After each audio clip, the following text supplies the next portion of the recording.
Hey guys, this is Manish और आप देख रहे हैं स्टडी प्लैनेट। आज हम बात करने वाले एक ऐसे टॉपिक के बारे में जो कि क्लास 11 से लेके पोस्ट ग्रेजुएशन तक कई बार इसके ऊपर सवाल पूछा जाता है। टॉपिक का नाम है वर्ल्ड ट्रेड ऑर्गेनाइजेशन यानी विश्व व्यापार संगठन।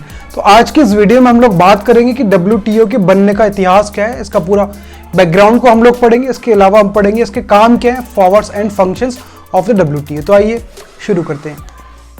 सबसे पहले बात करते हैं इसके इतिहास की, इसके बैकग्राउंड की, कि वर्ल्ड ट्रेड बनने की शुरुआत कहाँ से हुई। तो दोस्तों, सिल्क रूट के बनने से लेकर G8 समझौते तक और उसके बाद शुरुआत होती है WTO की। तो ये जितने भी ऑर्गेनाइजेशन है, जितने भी एग्रीमेंट्स हैं, इन सभी के पीछे एक बहुत इंपॉर्टेंट बेसिक रीजन था और वो रीजन है ट्रेड। जी हाँ, व्यापार। तो व्यापार एक इंपॉर्टेंट बेसिक नीड थी इनकी, एक बेसिक प्लेटफॉर्म था जिसके आधार पर ही ये समझौते हुए, चाहे वो वर्ल्ड ट्रेड ऑर्गेनाइजेशन की शुरुआत हुई हो। तो अगर हम बात करें व्यापार की, तो इसका अपना ही एक बहुत पुराना इतिहास रहा है। चाहे वो पुरानी सभ्यताओं पे हम देखें, बहुत पहले एंशिएंट टाइम पे जो सभ्यताएं होती थी, मतलब सिविलाइजेशंस होती थी, उस वक्त भी सिविलाइजेशंस एक दूसरे के साथ व्यापार करती थी। उसके बाद दुनिया इवॉल्व हुई, बड़े बड़े साम्राज्य बने, मतलब बहुत बड़े बड़े एम्पायर्स दुनिया के अंदर खड़े हुए। वो साम्राज्य भी एक दूसरे के साथ व्यापारिक तौर पर जुड़े हुए होते थे। दुनिया और आगे बढ़ी, फिर दुनिया के अंदर बहुत अलग अलग देशों की शुरुआत हुई। वो देश भी क्या करते थे, व्यापारिक तौर पर एक दूसरे के साथ जुड़े हुए हुआ करते थे। लेकिन पहले के टाइम पे, मतलब पहले सिविलाइजेशन से लेके देशों तक जो व्यापार हुआ करता था, वो मोस्टली बायलैटरल ट्रेड हुआ करता था, मतलब द्विपक्षीय व्यापार हुआ करता था, जहां पर कोई भी एक सभ्यता या फिर एक साम्राज्य या फिर एक देश दूसरे देश के साथ सीधे तौर पर जुड़ा हुआ होता था।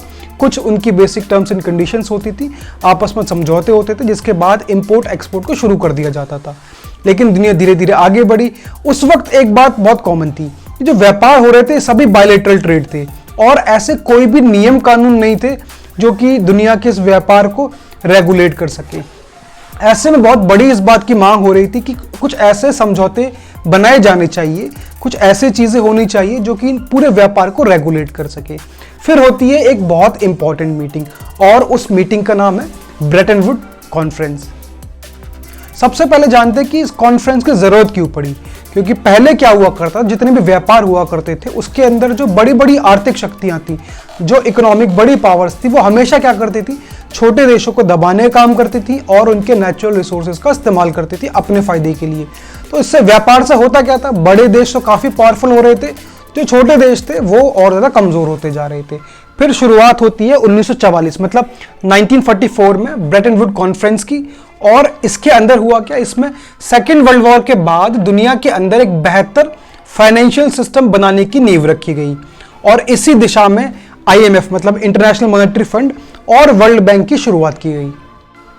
अब दोस्तों, ये जो एक बेहतर फाइनेंशियल सिस्टम बनाना था दुनिया के अंदर, ये शुरुआत तो एक बहुत अच्छी थी, आइडिया तो बहुत अच्छा था, लेकिन इसको सफल बनाने के लिए जरूरी थे कुछ बेसिक नियम कानून बनाए जाएं, कुछ कॉमन एग्रीमेंट बनाए जाएं, जिनको फॉलो करते हुए दुनिया के सभी देश एक दूसरे के साथ व्यापार कर सके। फिर शुरुआत होती है G8 समझौते की। G8 यानी कि general agreement on tariff and trade. तो इसको बनाने का जो पर्पस था बहुत सिंपल था। तो सबसे पहले इसकी शुरुआत बताता हूं आपको। तो G8 की स्थापना 1947 में हुई, मतलब 1947 में हुई, और शुरुआत में 23 देशों ने इसको साइन किया, जिसके बाद 1 जनवरी 1948 को यह एग्रीमेंट दुनिया के अंदर लागू कर दिया गया। अब सबसे पहले दोस्तों ये समझना जरूरी है कि ये G8 है, यह कोई इंटरनेशनल ऑर्गेनाइजेशन नहीं है, यह सिर्फ एक एग्रीमेंट है जो कि मल्टीलेटरल ट्रेड नेगोशिएशन के लिए बनाया गया था, जहां पर दुनिया के काफी सारे देश एक साथ जुड़ते हैं और व्यापार के लिए कुछ समझौते करते हैं। और ये जो एग्रीमेंट था, इसके तहत 8 अलग अलग इंपॉर्टेंट राउंड किए गए, जिसके अंदर व्यापार को लेकर बात हुई। अब दोस्तों, दुनिया का माहौल काफी ज्यादा और बदल चुका था। अब पूरी दुनिया धीरे धीरे ग्लोबलाइजेशन पर शिफ्ट हो चुकी थी। तो जैसे ही दुनिया के अंदर वैश्वीकरण आया, मतलब ग्लोबलाइजेशन का दौर शुरू हुआ, अब ऐसे दौर में सिर्फ कुछ नियम कानून से, मतलब कुछ एग्रीमेंट से काम चलने वाला नहीं था। अब जरूरत थी कि एक ऐसा स्ट्रांग अंतर्राष्ट्रीय संगठन बने, एक स्ट्रांग इंटरनेशनल ऑर्गेनाइजेशन बने, जो पूरी तरीके से दुनिया के हर एक देश के व्यापार को रेगुलेट कर सके। और इसी माहौल में, मतलब ये जो बदलता हुआ माहौल था, इसी के अंदर जो G8 था उसको रिप्लेस किया गया और उसको रिप्लेस करने के बाद एक नई बॉडी बनी, जिसको हम जानते हैं वर्ल्ड ट्रेड ऑर्गेनाइजेशन के नाम से, और इसकी स्थापना हुई 1995 के अंदर। ये मैंने आपको बहुत आसान भाषा में समझाया कि इसका बैकग्राउंड क्या था। WTO बनने की शुरुआत कैसे और कैसे पूरी तरीके से WTO दुनिया के अंदर आया। अब हम बात करेंगे इसके पावर एंड फंक्शंस की। और इससे पहले आपको बता दें कि अगर आप लोग हमारे चैनल पर नए जुड़े हैं तो आप हमारे चैनल को सब्सक्राइब कर सकते हैं, जिसमें आपको क्लास 11 से लेके ग्रेजुएशन, पोस्ट ग्रेजुएशन, 12th बहुत सारी वीडियोस आपके सिलेबस के अकॉर्डिंगली मिल जाएंगी। और इसके अलावा आप हमसे पेड क्लासेस या नोट्स चाहते हैं तो उसके लिए आप हमें कमेंट बॉक्स में मैसेज कर सकते हैं या फिर इंस्टाग्राम पे मैसेज कर सकते हैं। और इसके अलावा आप हमारे टेलीग्राम चैनल को भी ज्वाइन कर सकते हैं, जिसके अंदर आपको DU और SOL से रिलेटेड बहुत सारी अपडेट्स मिलती रहेंगी। तो बात करते हैं इसके फंक्शंस की। तो सबसे पहला इसका फंक्शन है administration of the trade agreements. जैसा कि हमने बताया G8 का काम भी यही था, तो G8 के काम को आगे कंटिन्यू किया वर्ल्ड ट्रेड ऑर्गेनाइजेशन ने, जिसका बहुत सिंपल सा मतलब है कि दुनिया के अंदर जितने भी व्यापार होते हैं और व्यापार के थ्रू दुनिया के अंदर जितने भी देश आपस में जुड़े हुए होते हैं, उन सभी देशों के लिए व्यापार को आसान बनाने के लिए वर्ल्ड ट्रेड ऑर्गेनाइजेशन काम करता है। और काम कैसे करता है? कुछ बेसिक नियम कानून बनाता है जिसको फॉलो करते हुए दुनिया के हर एक देश व्यापार को, अपने देश के व्यापार को आगे बढ़ाता है। बात करते हैं इसके दूसरे फंक्शन की, तो acting as a forum for trade negotiations. इसका क्या मतलब है कि ये भी काम प्रोवाइड करता है, मतलब दुनिया के देशों को एक प्लेटफॉर्म प्रोवाइड करता है, एक मंच प्रोवाइड करता है जहां पर दुनिया के अंदर बड़ी बड़ी जो आर्थिक शक्तियां हैं वो भी, और इनके साथ साथ जो छोटे देश भी हैं उनको भी एक प्लेटफॉर्म मिलता है कि वो आकर उस मंच पर बात कर सके और नेगोशिएट करके अपने हिसाब से ट्रेड पॉलिसीज को दुनिया के अंदर बना सके। बात करते हैं इसके तीसरे ऑब्जेक्टिव की। तो तीसरा ऑब्जेक्टिव है सेटलिंग द ट्रेड डिस्प्यूट्स। बहुत सिंपल सा मतलब है, जब दुनिया के अंदर इतने सारे देश व्यापारिक तौर पर जुड़े हुए हैं तो बहुत ऑब्वियस सी बात है कि उनके इंटरेस्ट भी कई बार क्लैश करेंगे और उनकी जो ट्रेड पॉलिसीज हैं उनमें भी टकराव होगा। तो बहुत ऑब्वियस सी बात है, जब इतने सारे देश जुड़े हुए हैं तो उनके आपस में बहुत सारे मुद्दे पर ऐसे भी होंगे जिनको लेकर ट्रेड डिस्प्यूट्स होंगे। तो ऐसे सभी ट्रेड डिस्प्यूट्स को सॉल्व करने का काम भी कौन करता है? World trade organisation. इसका अगला फंक्शन है reviewing the national trade policies, जिसके तहत ये क्या करता है?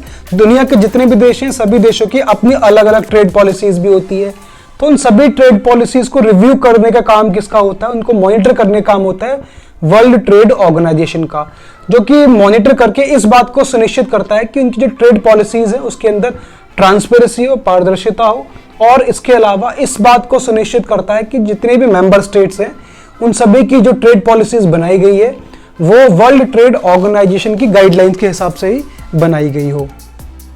इसका अगला फंक्शन भी काफी इंपॉर्टेंट है, वो है building trade capacity in the developing economies.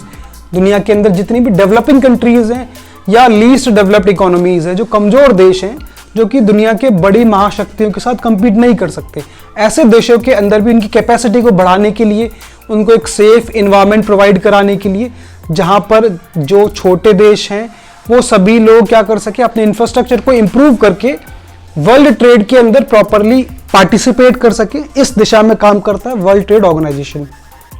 अब बात करते हैं इसके आखिरी फंक्शन की, तो वो है cooperation with the other international organisations. दुनिया के अंदर WTO के अलावा जो दूसरे अंतर्राष्ट्रीय संगठन हैं जो कि व्यापार से संबंधित है, जो दूसरे इंटरनेशनल ट्रेड ऑर्गेनाइजेशन से, उनके साथ कॉपरेट करने का काम, उनके साथ कोऑर्डिनेट करने का काम भी वर्ल्ड ट्रेड ऑर्गेनाइजेशन के द्वारा किया जाता है। तो ये पूरा टॉपिक था हमारा। आई होप आपको आसान भाषा में समझ आया हो, इसका बैकग्राउंड क्या है, इसकी पावर एंड फंक्शंस क्या है। तो अगर आपको वीडियो इन्फॉर्मेटिव लगी हो तो आप इसको ज़्यादा से ज़्यादा शेयर कर सकते हैं और चैनल को सब्सक्राइब कर सकते हैं। Thank you so much for watching.